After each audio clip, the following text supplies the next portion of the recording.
La reelección de Petro. Los hechos de esta semana son un indicio claro de la intención del presidente Gustavo Petro de buscar su reelección. Espero estar equivocada, pero cada vez más nos acercamos a una suerte de golpe institucional gestado por las huestes del pacto histórico y ejecutado con el cómplice silencio del mandatario para cambiar a las malas la Constitución de 1991 y poder incluir el único tema que de verdad le importa al cambio, la reelección. El pasado 2 de marzo, en mi columna, Presidente Petro, destape sus cartas, le solicité al mandatario que le dijera a los colombianos si pensaba reelegirse o no, cambiando la Constitución de 1991 a través de una constituyente. El 15 de ese mes, el presidente habló por primera vez de convocar a una constituyente después de que para esa fecha Francia Márquez, desde Brasil, afirmó que 4 años en el poder era muy poquito tiempo y que necesitaban más.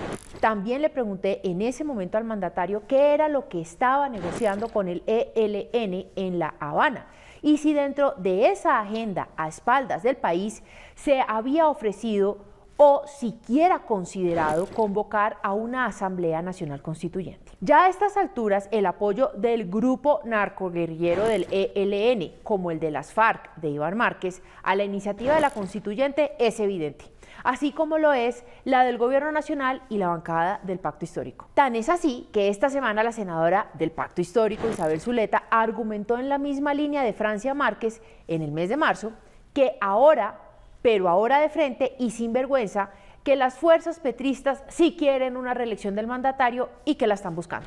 Álvaro Leiva, el desdichado y nefasto ex canciller, afirmó en entrevista con Vicky Dávila la semana pasada que el acuerdo de Santos con las FARC le permitiría al gobierno convocar a una constituyente. Y el exfiscal Eduardo Montealegre afirmó que un grupo de juristas liderados por él prolongarían el periodo presidencial y establecerían la reelección por decreto y bajo un estado de excepción. El primer desafío al que se enfrenta esta iniciativa popular es la jurisprudencia de la Corte Constitucional, que señaló que el arreglo institucional de 91 no está diseñado para soportar la figura de la reelección. Es decir, en términos constitucionales, con el arreglo vigente es una puerta cerrada y un debate que en principio pareciera más una cortina de humo para opacar tantos escándalos y el desastre de gestión del gobierno. Pero la realidad es que la adicción al poder del cambio superó sus propias promesas de defender la Constitución del 91, no reformarla, ni menos aún buscar la reelección. Repito que espero estar equivocada. Sin embargo, el delirio de la creencia mesiánica que tiene el presidente sobre sí mismo y su demostrada admiración por las dictaduras de los Castro en Cuba y de Hugo Chávez / Nicolás Maduro en Venezuela permiten tener claro el panorama.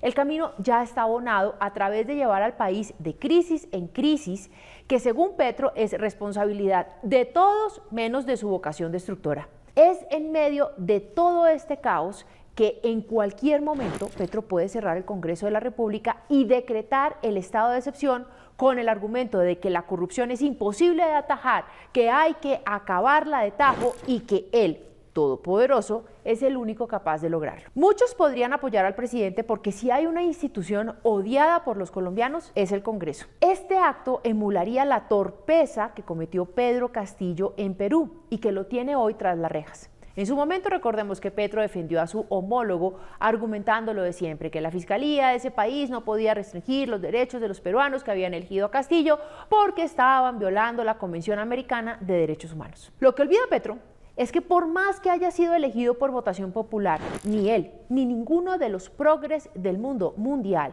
tiene el derecho de pasar por encima de la Constitución ni la ley, ni tampoco están legitimados para acomodarlas según les dicte su capricho narcisista y mesiánico. En realidad, ¿de qué logro se siente orgulloso Petro para querer reelegirse? ¿De la destrucción a propósito del sistema de salud que antes de su llegada funcionaba bien y solo requería mejoras? ¿De la expropiación de las pensiones de 18 millones de colombianos? ¿De la corrupción en la UNGRD? ¿Del escándalo de su hijo Nicolás Petro y las platas que recibió para la campaña presidencial?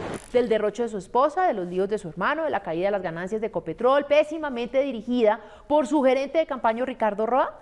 ¿De los pésimos resultados en la economía producto de la inestabilidad del cambio? Dirán que exagero, pero los hechos hablan por sí solos.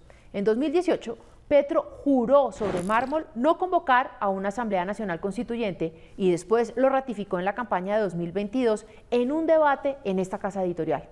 El presidente mintió y por lo tanto no se le puede creer lo que dice, sino lo que hace. Petro está buscando su reelección, aunque lo siga negando, y lo hará a través de la mejor de sus tácticas, a las malas.